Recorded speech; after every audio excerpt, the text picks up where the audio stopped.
Rivadavia. Teléfono 2634 44 2058. Empresa Ferreira. DiCaprio Pizzas. Más de 20 años de trayectoria. Pizzas, panchos, empanadas, sándwich de vacío y mucho más. Contactanos al 44 31 700 o al 44 28 813. DiCaprio Pizzas, 9 de Julio Pasco, San Martín. Alguien tiene que contarte lo que pasa antes de ver el sol.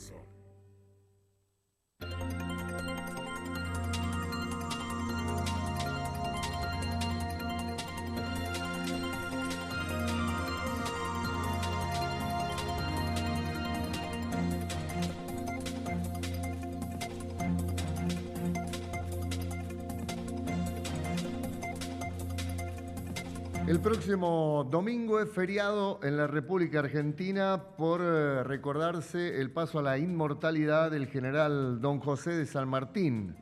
Un feriado que se podía trasladar o para hoy viernes o para el día lunes. Sin embargo, el gobierno optó por mantener la fecha del fallecimiento del general San Martín y coincide en esta oportunidad con el Día del Niño. San Martín nació un 25 de febrero de 1778 en Yapeyú, en Corrientes, y falleció el 17 de agosto de 1850 en Francia. Pero para hacer un repaso de quién era el general Don José de San Martín, lo vamos a saludar al profesor Eduardo Jainich, que nos trae datos interesantes que seguramente muchos de ustedes, al igual que nosotros, no hemos leído ni tampoco escuchado en algún otro lugar. ¿Cómo le va, profesor? El gusto de tenerlo en Antes de ver el sol. ¿Cómo está? Buen día.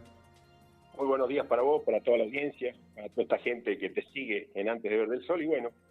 Y rendir un mini homenaje, por así decirlo, a través de la radio, de lo que fue el general San Martín, ¿no? Yo creo que desde el hecho de cuando se regresa, fíjate vos, vamos a tomar la fecha 1812 a la Argentina, a Buenos Aires, y comienza el gran trabajo, entre ellos la formación de los granaderos a caballo, el combate de San Lorenzo en 1813, el gran encuentro entre San Martín y Belgrano, y también la gran relación que va a mantener con Martín Miguel de Güemes. ¿Por qué? Porque Belgrano se puso a su disposición y como maestro, lo consideraba a San Martín y también su jefe, pero consideraba que ir por la parte del norte de nuestro país era bastante dificultoso para poder llegar a Lima, es decir, para libertar del virreinato del Río de la Plata, ¿no? De todo lo que involucraba esa zona. Por lo tanto, le pide a Belgrano que se quede otro tiempo más ahí a cargo del Ejército del Norte, a Martín Miguel de Güemes que cuide la frontera del norte de nuestro país, con esos bravos gauchos que tenía él, los infernales, como los denominaba, con ese famoso poncho rojo. Así que San Martín inicia su viaje hacia Mendoza.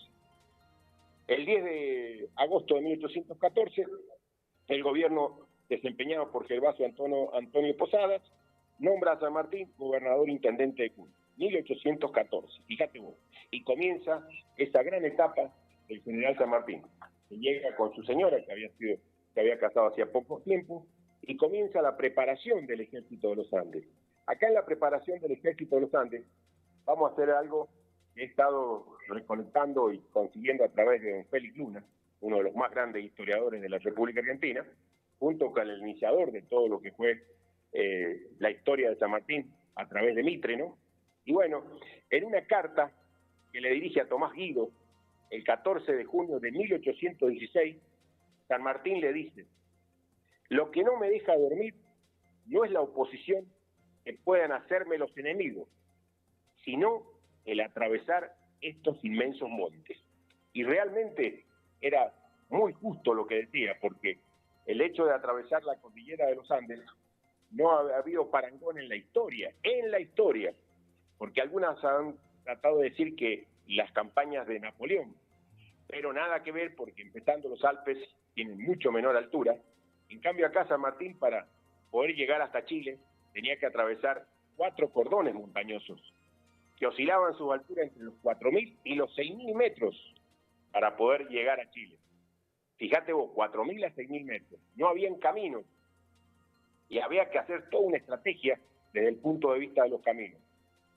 Y el otro aspecto también importantísimo que fue el camino. ¿Por qué hago hincapié en esta parte? Porque esos caminos tenían una amplitud a lo sumo en algunas partes de algún metro de ancho. En otras partes era a lo sumo el ancho del caminar de las mulas. Es decir, ese era otro de los grandes problemas que tenía que sortear San Martín. El camino. No había los caminos como los que encontró Napoleón a través de las grandes cruzadas que ya habían realizado los romanos. Aparte, el otro gran problema, el agua. Entonces, muchos se van a preguntar, sí, pero cuando vos vas de Mendoza a Chile, vas a prestar atención que no es tanta las cantidades de agua que podés encontrar, porque incluso en muchas partes está a una profundidad de 100, 200, 300 metros esos acantilados. Entonces, había que también llevar la protección de la cantidad de agua. Había que tener hincapié, por eso el gran desempeño de los que realizaron el estudio del viaje eran los caminos, el agua. El otro elemento indispensable, el pasto, el forraje para los animales. Porque vos has visto que nuestra cordillera está muy seca, prácticamente no tiene vegetación. Entonces había que también tener en cuenta el hecho de lo que era el pasto. Los otros aspectos que habían eran con respecto al hombre, es decir, al soldado. Entonces, en este ejército formado por más de 1.600 caballos, 10.000 mulas tuvo que llevar para poder llevar todo lo que tenía que cruzar para esos 5.000 hombres, que estaban formados por 3.800 soldados y 1.200 milicianos. La comida era la famosa carne cerca o charqui. El otro alimento era la grasa. El otro alimento importantísimo, rodajas de cebolla y ajo. ¿Qué función cumplían? Y tenían que ser consumidas en forma cruda. Era para disminuir el hacinamiento. ¿Qué tal el general José de San Martín hasta ese detalle? El otro alimento, las galletas de maíz. El otro alimento importantísimo, las cargas de vino, es decir, llevar el alcohol y el aguardiente para las noches muy frías. Y después, lo que estaba relacionado con los quesos y aproximadamente 600 reses o ganado vacuno. El otro aspecto que debía cuidar con mucha cuidado el general San Martín eran los uniformes, porque todos los ponchos, que era el elemento indispensable para cruzarlo, fueron confeccionados en San Luis. San Martín durante todo el curso sufrió de úlceras, por eso que en algunas partes había que improvisar una especie de camilla para poder llevarlo al general San Martín haciendo ese cruce, donde dije alturas que oscilaban entre los 4.000 y los 6.000 metros sobre el nivel del mar. Ese ejército que estaba formado por negros, mulatos, esclavos libertos, y los soldados chilenos que habían tenido que huir después de la derrota en manos de los realistas, tenían que haberse venido a Mendoza, y que venían comandados o a cargo de las obras del general O'Higgins. Es decir, todo lo que tuvo que San Martín reunir y llevar a cabo para lograr esa gran travesía de lo que es el cruce de los Andes. Pero no solamente terminó en esos aspectos tan importantes que quiero resaltar de lo que fue el cruce de los Andes. Todo lo que estaba relacionado con la actividad febril, desde la salida del sol hasta el anochecer. Soldados y oficiales debían realizar los ejercicios militares. San Martín no descansaba. Se acercaba siempre a sus soldados durante todas las horas, aconsejando, corrigiendo, impartir órdenes precisas y la camaradería. También hay que nombrar artífices de esa formación del ejército, don Fray Luis Beltrán, el encargado de fabricar la mayor cantidad de armas que pudiera lograr. Es decir que desde lo que involucró a este San Martín estaba el otro aspecto, el hecho de la audaz guerra de Zapa para obtener datos de los enemigos, es decir, para desorientar.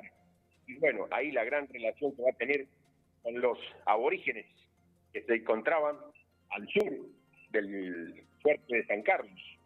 Y él, cuando se presenta a esas reuniones con los aborígenes, no va como de edificio con uniforme militar, va con indumentaria de gaucho, es decir, más que nada la ropa que se utilizaban por los guaraníes, por su descendencia, como decía vos, que había nacido allá en Yapeyú. Hasta esos detalles tenía el general San Martín. El hecho de presentarse con distintos regalos, entre comillas, para tener en cuenta esa relación que debía tener con los aborígenes para que le sirvieran, entre comillas, como informantes. Algunos podían ser enemigos, pero otros iban a estar a favor de lo que él estaba pensando. Por eso es que el haber dividido el ejército en dos columnas principales, después las otras cuatro para desorientar, formaban parte de esta estrategia de la guerra de Zapa.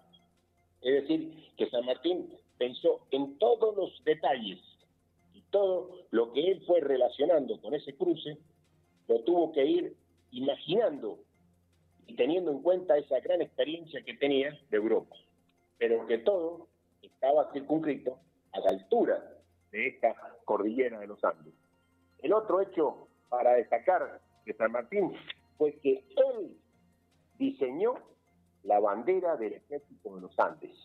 Es decir, toda esa maestría que le van a proporcionar las damas mendocinas, las monjas, en la confección de esa bandera, que tiene toda una explicación desde el punto de vista de lo que San Martín quería llevar en esa bandera. Bueno, esa gran campaña que hace en Chile, que los chilenos muchos no le reconocen como el gran libertador, sino que lo tienen ahí por ahí, pero en cambio los peruanos lo reconocen como el gran libertador de Perú. Es decir, que el general San Martín, como yo te decía, desde el que se produce el inicio del ejército de los Andes en 1817, hasta su regreso, después de la salida de Lima, ¿sí?, cuando va a volver a Buenos Aires, le dicen que lo principal es volver nuevamente por Mendoza. Y según comentó el ensayista y su amigo Manuel de Olazábal, dice que cuando se encuentra con San Martín, en lo que hoy es conocido el Manzano Histórico, abatido, desilusionado y cansado, sufrió el retiro y el lugar apropiado que encontró para procesar esa situación tan dramática fue Mendoza, en medio de un momento donde muchos observan esa particularidad que tenía el general San Martín. Es decir, que vos fijate, entre 1817 y el 29 de enero de 1823, cuando llega a Mendoza, es decir, y él buscaba de retirarse a su chacra de los Barriales, lo que hoy es el departamento de San Martín, y donde se encuentra el Museo de las Bóvedas. Es decir, que lo que significó el general San Martín para todo esto, el cruce de los Andes, que quería hacer hincapié en lo que fue esa gran fuerza, aparte, hay otro aspecto para tener en cuenta. Cuando San Martín se hace cargo de Mendoza, se produce un problema económico muy grande. ¿Cuál fue? En esa época, la economía estaba con respecto a la ganadería, que se transportaba de Mendoza a Chile. Al haber nuevamente el corte de que Chile pasa a poder nuevamente de los realistas, tiene que buscar solucionar el problema económico y de formación del ejército. Y para eso, este señor, ¿a qué recurre? A la fruticultura, a la agricultura y a la vitivinicultura. ¿Sí? Y tiene en cuenta esa organización de los huarpes para el aprovechamiento del agua. Es decir, que hasta en esos aspectos este señor fue un avanzado.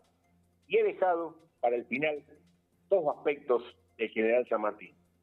Era un excelente guitarrista, concertista de guitarras, que incluso durante el cruce, para él relajarse, era un gran fanático de Beethoven y sabía leer las partituras porque era guitarrista de música clásica. Es decir, ese era el general San Martín. En las noches, cuando tomaba la guitarra y se ponía a un rato antes de irse al dormir, sabía interpretar con la guitarra algunas de las canciones de esa época junto a su tropa.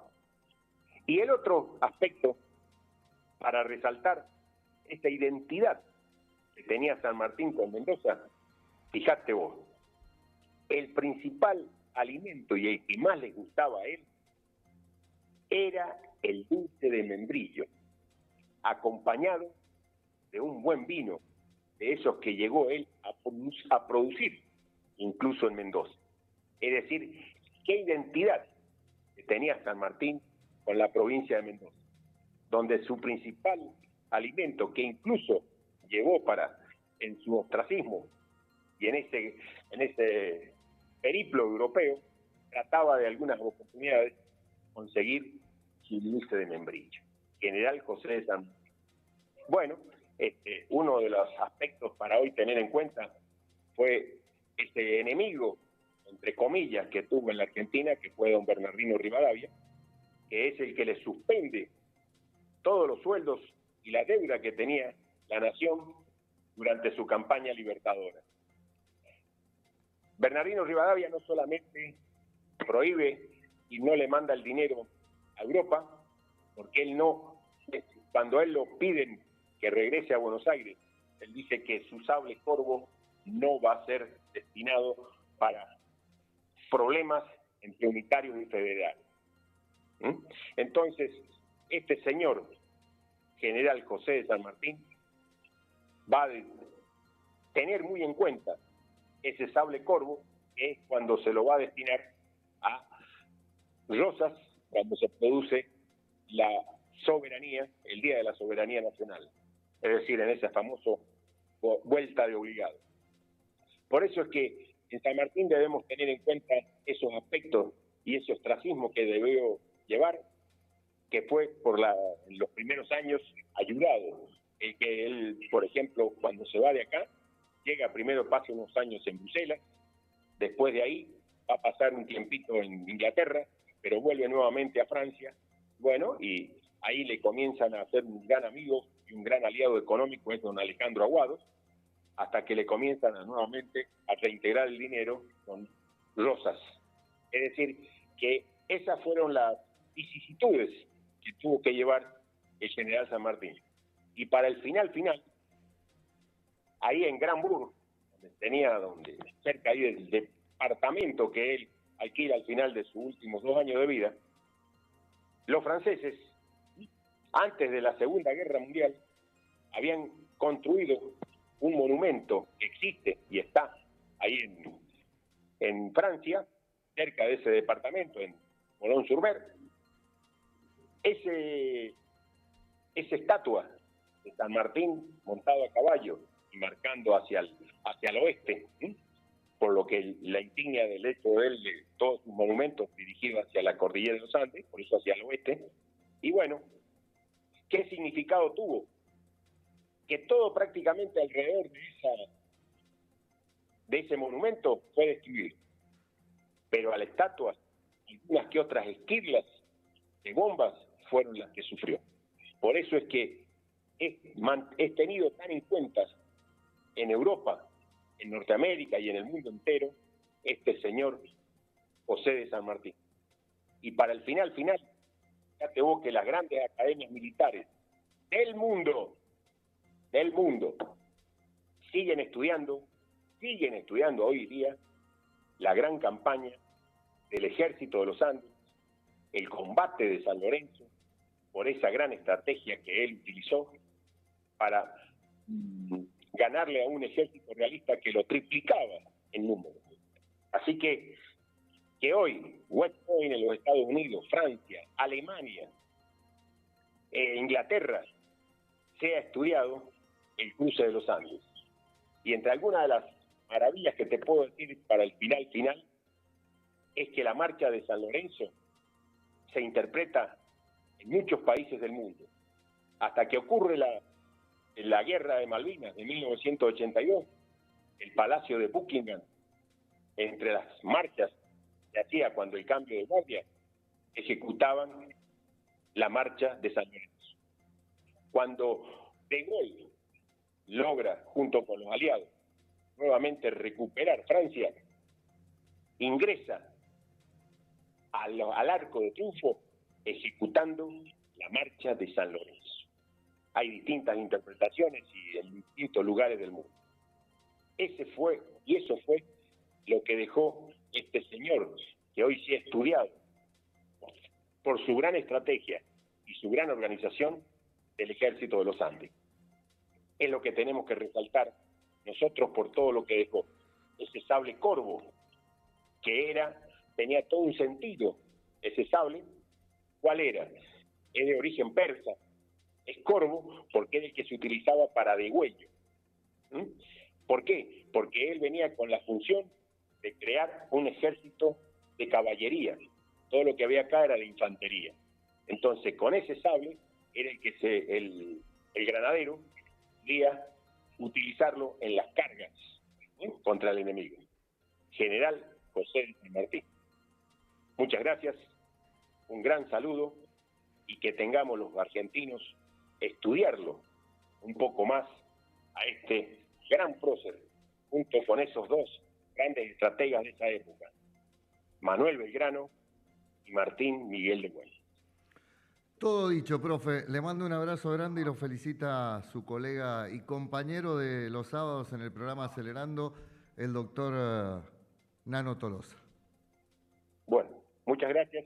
Y ya te digo, fíjate vos que él estaba identificado con que decía que la enseñanza y la creación de bibliotecas era el mejor ejército que puede tener un pueblo. El mejor ejército que puede tener un pueblo. Bibliotecas y escuelas. Que tenga un lindo fin de semana, profe Jainich. Muchas gracias por este bonito aporte. Hasta cualquier momento.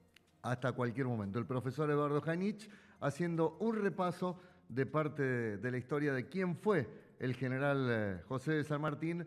El domingo se cumple un nuevo aniversario del paso a la inmortalidad. San Martín murió a los 72 años. Nació en 1778 en Yapeyú, murió en 1850 en Francia. 9 de la mañana, 48 minutos en la República Argentina. Temperatura